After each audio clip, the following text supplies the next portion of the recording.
Bueno, y ahora continuamos aquí en Vladimir Laguna con el gobernador del estado Lara, Henry Falcón, a quien le damos la bienvenida. ¿Cómo estás, Henry? ¿Qué tal, Vladimir? ¿Cómo te va? ¿Cómo va todo?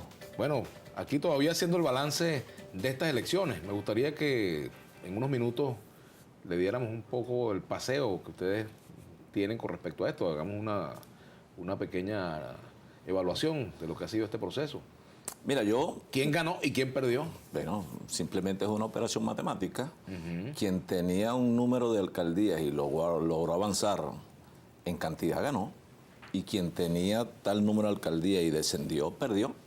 Pero, en el caso ajá, de la Unidad Democrática, ajá, bueno, yo creo que de 50 alcaldías pasar a casi 100, bueno, sumó, ganó.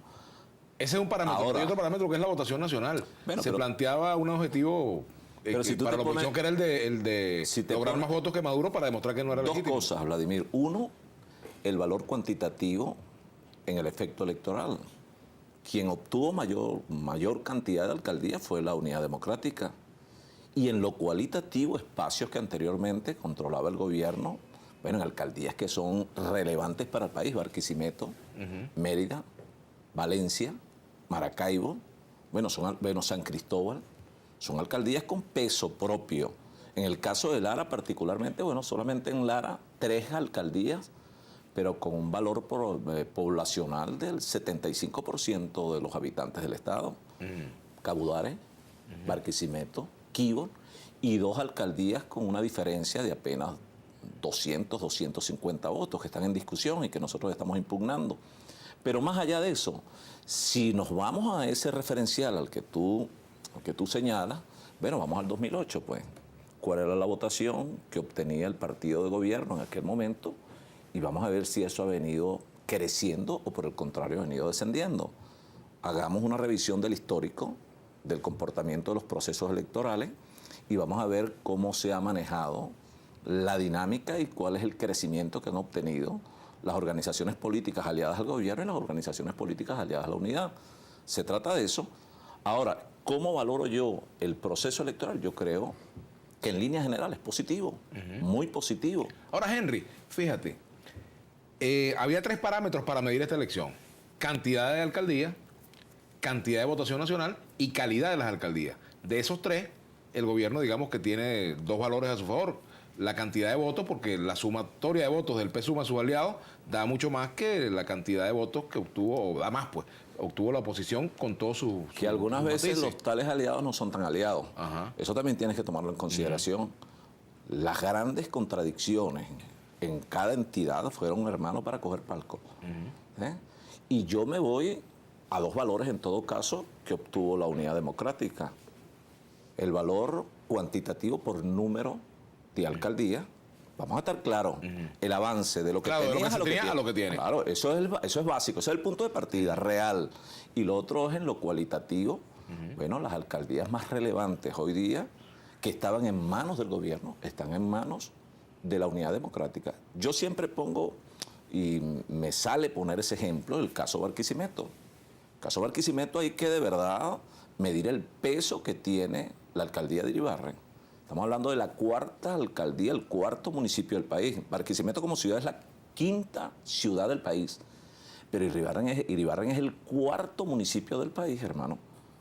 Además, la incidencia que tiene Iribarren y que tiene Lara en el contexto de la región. O sea, ¿qué influencia tiene hacia estados como Portuguesa, Trujillo, Yaracuy, Falcón, etcétera? O sea, eso hay que verlo. Y además el corredor electoral, todo eso, bueno, además de Iribarren o Barquisimeto, Valencia. O sea, yo creo que en esto no se puede, o sea, no podemos ni ser mezquinos, ni tampoco salir a priori a abrogarnos de manera exclusiva ganancias que no tenemos. Porque en el caso del hubo un planteamiento, no, y en el caso de la oposición hubo un planteamiento que se hizo que era demostrar que la oposición era mayoría frente al gobierno, digamos, en cuanto a votación nacional. Y bueno, hay muchas variables allí, muchas variables, Vladimir, muchas. Hay muchos temas que no solamente estuvieron allí antes del proceso electoral, como en pleno proceso electoral. Aquí en algunos casos se repite la misma estrategia, poco aquella estrategia del miedo, de generar temores, etcétera, y un poco incentivar la abstención en algunos casos, Y en el caso nuestro, que también hay que hacer una revisión y una reflexión profunda, en el caso nuestro, yo, y lo he dicho no solamente en este programa, en muchos programas, nosotros tenemos que patear más los barrios, hermano. Nosotros tenemos que agarrarnos de la mano con los pobres. Hay que salir a los campos y salir a los barrios. Ese es un trabajo que tiene que ser de nuestra parte una prioridad ineludible. Un sector de la oposición insistía en el tema de la ilegitimidad del presidente Maduro. Tú declaraste en algún momento que había que pasar esa página.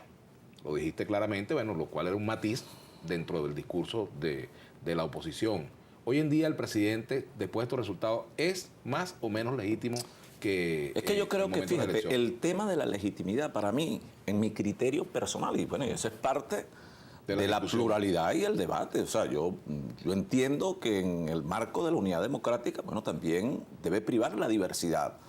Nosotros criticamos mucho aquello de el pensamiento único. ¿Por qué nos vamos a negar nosotros a también ser diversos en los planteamientos? O sea, a creer que internamente el debate tiene que ser plural, democrático. Entonces yo planteé en su momento que habían temas relevantes para el ciudadano, verdaderamente sustantivos, que teníamos que poner en la palestra. En el debate nacional, el problema, por ejemplo, de la escasez, el problema... Sí, pero antes de irnos para allá, ese punto. Ese punto de la legitimidad. Bueno, pero ¿quién puede hoy negar que está en pleno ejercicio de sus funciones?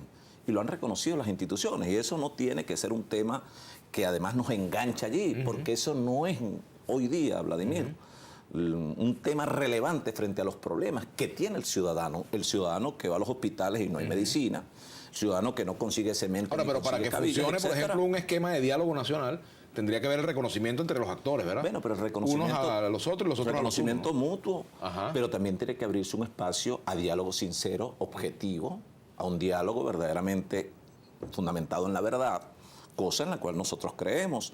Yo hice un planteamiento hace unos meses atrás de la necesidad de reinstitucionalizar el Estado.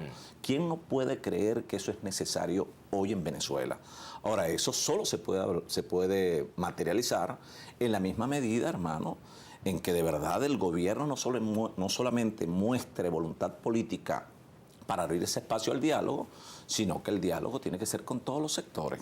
No es que el diálogo es exclusivo con los que yo creo, y el diálogo es con los que de alguna manera avalen mis actuaciones o no.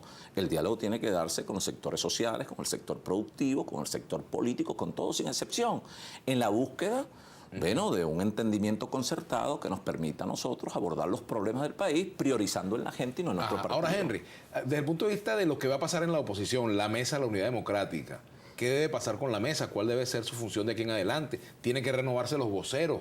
¿Qué pasa con el liderazgo dentro de la MUD? Ahora, natural es, lógico y necesario que después de cada proceso electoral haya una reflexión y una revisión. Esa revisión la hacemos nosotros y también la tendrá que hacer el gobierno, seguramente la están haciendo. Ahora, ¿quién desconoce, por ejemplo, el trabajo de Ramón Guillermo Aveledo? Yo no lo voy a desconocer, para nada. Ahora, ese es un debate que nosotros vamos a dar con la mayor amplitud a lo interno para revisar, como te dije, bueno, dónde nosotros hemos podido tener debilidades y dónde tenemos que sumar fortaleza. Eso es natural. Nadie tiene que espantarse por eso. Alguien puede poner dudas en que nosotros tenemos la legitimidad de hacer las revisiones y las reflexiones necesarias en el marco de un proceso electoral que acaba de terminar.